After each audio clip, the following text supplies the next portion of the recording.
Break के बाद एक बार फिर से आप सभी का स्वागत है गुड लक टिप्स में। दर्शकों, ब्रेक से पहले हमने 6 राशियों की बात की थी।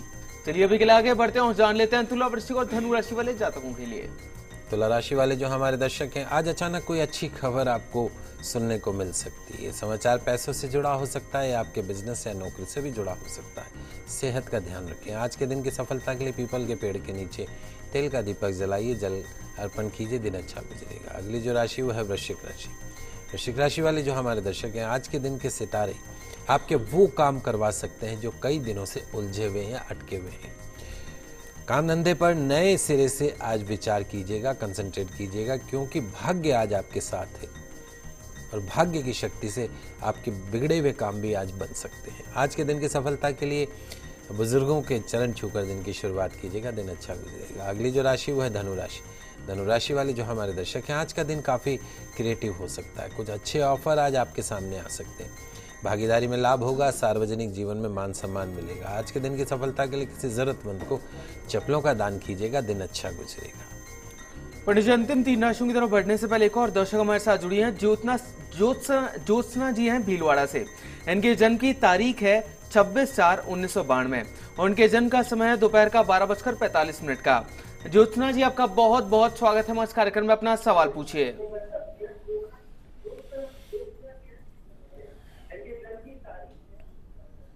ज्योत्सना जी, अपने टीवी का वॉल्यूम जरा कम कर लीजिए, फिर अपना सवाल कीजिए। Hello sir, hello sir. हाँ बोलो बेटा। मेरा डेट ऑफ बर्थ 25 अप्रैल 1992 है।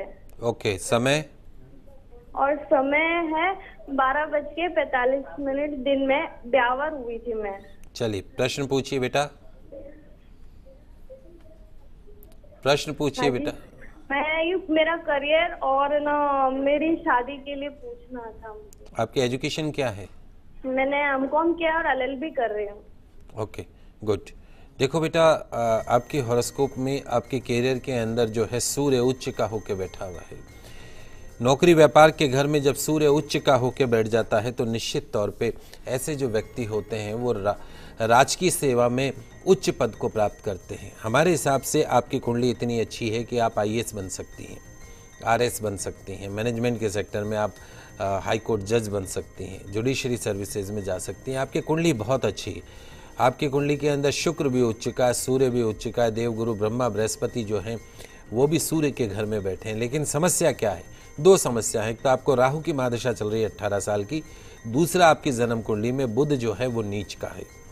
एफर्ट्स हाउस का प्रयास, आपके ग्रह अच्छे हैं लेकिन ग्रह आगे चल के आपको रिजल्ट नहीं देंगे। You have to concentrate on the studies, you have to put 200% efforts. प्रयास करने की सख्त ज़रूरत है, एक लगन की ज़रूरत है, एक सोच की ज़रूरत है, एक पॉजिटिव माइंड से पढ़ाई करने की ज़रूरत है कि नहीं मुझे करना है, मैं कर सकती हूँ, yes I can do, I have to do.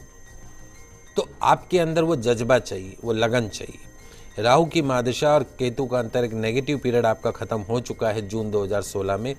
अगले 3 साल जो हैं वो आपके जीवन के बेहतरीन समय हैं। 2017 में आपका विवाह का भी योग बनता है। लेकिन बेटा अभी साल भर अगर आप, जब तक आपकी शादी नहीं हो, आप पिता के घर में हो, जब तक बेटियां अपने पिता के घर में होती, जितनी सहूलियत पिता के घर में मिल सकती उतनी सहूलियत पति के घर में नहीं मिलती। तो आपके पास जो भी समय है, जब तक आपका विवाह का निर्णय नहीं हो जाए तब तक अपने जो समय है उसका सदुपयोग कीजिए, अपना 100% लगा दीजिए। माता रानी 101% आपको सफलता प्रदान करेगी। एक येलो सफ़ायर पुखराज रत्न पहन लीजिए, सूर्य भगवान को नियमित रूप से जल चढ़ाइए। पंडित जी, अभी के लिए एक और दर्शक हमारे साथ जुड़े हैं। राजेश जी हैं छत्तीसगढ़ से, जो कि अपने पुत्र शौर्य के लिए जानना चाहते हैं। शौर्य की जन्म की तारीख है 9/9/2014 और उनके जन्म का जो समय है वो है सुबह का 5:25 का। राजेश जी, आपका बहुत बहुत स्वागत है हमारे कार्यक्रम में। अपना सवाल कीजिए। राजेश जी, अपना टीवी का वॉल्यूम जरा कम कर लीजिए, फिर अपना सवाल कीजिए। जी जी जी सर। हेलो जी राजेश, पूछिए सर, सवाल पूछिए। हाँ प्रणाम पंडित जी। जय श्री कृष्णा, सवाल पूछिए। पंडित जी, ये मेरे बच्चे के बारे में पूछना था कि आगे उसका फ्यूचर कैसा रहेगा, उसके बारे में। जी जी हाँ, तो उसको किस क्षेत्र में, जैसे पढ़ाई वढ़ाई में कैसा रहेगा, क्या है? बिल्कुल। देखिए राजेश जी, आपके बच्चे शौर्य, एक तो आपने नाम बहुत अच्छा रखा है शौर्य, वैसा ही जीवन के अंदर ये बच्चा तरक्की करेगा। गुरु की महादशा अभी सितंबर 2014 से शुरू हुई है, 2029 तक चलेगी। देव गुरु ब्रह्मा बृहस्पति इसकी जन्म कुंडली में उच्च के होके बैठे। एजुकेशन हाउस का जो ऑनर है, पढ़ाई के घर के, शिक्षा के घर का जो स्वामी है देव गुरु ब्रह्मा बृहस्पति, उच्च का होके बैठा है द्वादश भाव में। विदेश में स्टडीज के लिए जाएगा। सूर्य स्वग्रही है, बुध उच्च का है, शनि उच्च का है, मंगल स्वग्रही। आपके घर में एक डायमंड है, हीरा जन्मा है, यूँ समझ लीजिए कोहिनूर हीरा है। इसको तराशना है। अच्छी से अच्छी एजुकेशन इस बच्चे को देनी है, अच्छे से अच्छा स्कूल।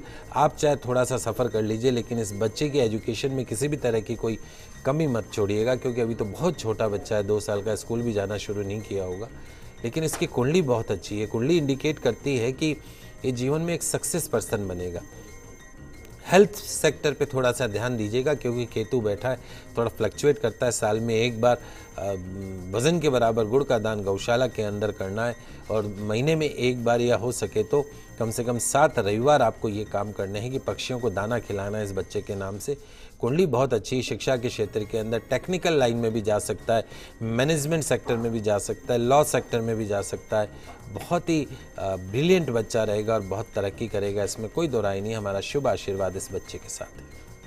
तो चलिए दर्शकों, अभी के लिए आगे बढ़ते हैं और बात कर लेते हैं अंतिम 3 राशियों की, जो कि मकर, कुंभ और मीन राशि। मकर राशि वाले जो हमारे दर्शक हैं, आज कुछ नया करना चाह रहे हैं तो कर लीजिए, क्योंकि आज आपको किस्मत का साथ मिलने वाला है।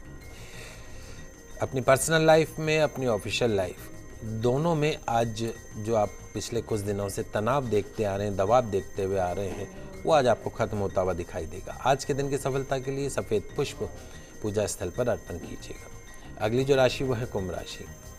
आप आज कोई नया काम मत कीजिएगा और न ही करने की सोचिएगा। आज तो बस जो डेली रूटीन के काम हैं वही आपको करने हैं, और वही काम करें जो ज़रूरी है। शांत होकर अपने काम पर कंसंट्रेट करें। आज के दिन की सफलता के लिए बच्चों को उनकी पसंद का कुछ मीठा खिलाइएगा। अंतिम जो राशि वो है मीन राशि। आज आप अपने काम की प्रायोरिटीज तय नहीं कर पाएंगे, लिहाजा जो काम सामने आए उसे फिनिश करते चले जाइएगा। बिजनेस या निवेश का कोई प्रस्ताव है तो उस पर सावधानी से विचार कीजिएगा। आज के दिन की सफलता के लिए तुलसी जी की परिक्रमा करके घर से निकलिएगा, दिन अच्छा गुजरेगा। तो दर्शकों, ये तो बात हुई आज के दैनिक राशिफल की। चलिए अभी के लिए आगे बढ़ते हैं और पंडित जी से जान लेते हैं कि आज का गुड लक टिप क्या कुछ खास लेकर आया है आप सभी के लिए। दोस्तों, आज के इस भौतिक युग में, कलयुग बोलते हैं हम तो, कर्ज, लोन बड़े ही आसानी से बैंकों के द्वारा मिल जाता है। मकान खरीदना है, घर खरीदना है, बच्चों को पढ़ाना है, हर चीज के लिए बैंक लोन देने को तैयार है, परंतु उसको उतारने में सब कुछ दांव पर लग जाता है। आज की जो सिचुएशन से परिस्थितियां हैं उसके अनुसार हमारे नहीं चाहने पर भी हम कर्ज के बोझ के नीचे दबते चले जाते हैं। कभी समाज में अपनी प्रतिष्ठा रखने के लिए शादी ब्याह का काम करना है, कभी व्यापार को चलाने के लिए, तो कभी बच्चों को पढ़ाने के लिए, कभी मकान बनाने के लिए, गाड़ी खरीदनी है। इन सब चीजों के लिए कर्जा करना पड़ता है। अगर आप कर्ज के बोझ के तले दबे हैं और उससे बचना चाहते हैं तो आज मैं आपके लिए कुछ बड़े सरल से उपाय लेके आया हूं, जिनके प्रयोग से निश्चित तौर पे आपका कर्ज जो है वो आपको खत्म होता हुआ दिखाई देगा। लिखते जाइएगा, सुनते जाइएगा, समझते जाइएगा। शास्त्रों में कुछ ऐसे स्रोत बताए गए हैं जिनके नियमित पाठ करने से फाइनेंशियल क्राइसिस दूर होती है, इनकम बढ़ती है।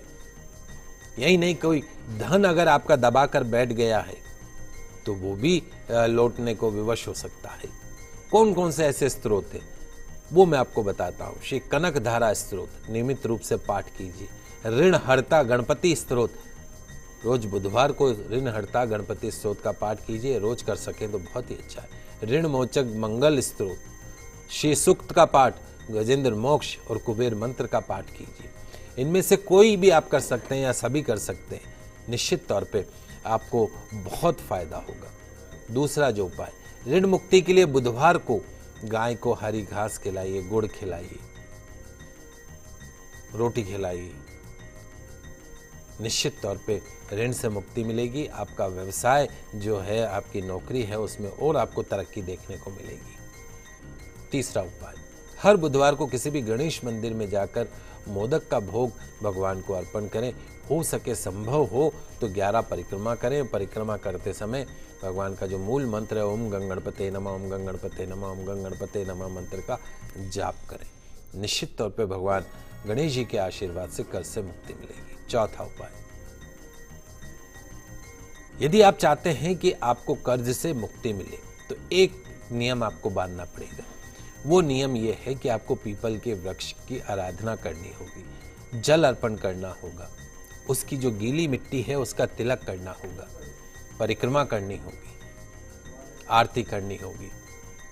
पीपल की पूजा से, प्रभाव से निश्चित तौर पे आप शीघ्र ही कर्ज से मुक्ति पा सकते हैं। तो ये कुछ सरल से उपाय हैं। भगवान गणेश जी की आराधना करना, पीपल की आराधना करना, स्तोत्र का पाठ करना निश्चित तौर पे कर्ज से आपको मुक्ति दिला सकता है। तो दर्शकों, हम आशा करते हैं कि हमारे प्रोग्राम आज आपको काफी पसंद आया होगा। पंडित जी हमारे स्टूडियो में आने के लिए और दर्शकों की समस्याओं का समाधान करने के लिए और कर्ज मुक्ति से संबंधित इतने महत्वपूर्ण उपायों ने बताने के लिए आपका बहुत बहुत शुक्रिया। आप सभी का आज का दिन मंगलमय हो, शुभ हो। जय श्री कृष्णा, जय माता की, जय श्री हरि। तो दर्शकों, अगर आपकी भी कोई समस्या है, उस समस्या का आप समाधान जानना चाहते हैं हमसे, तो आप भी हमें कॉल कर सकते हैं। आप हमें ईमेल भी कर सकते हैं। हमारा ईमेल आईडी है goodlucktips@firstindianews.com। कल फिर मिलेंगे, तब तक के लिए खुश रहिए, अपना ख्याल रखिए। नमस्कार।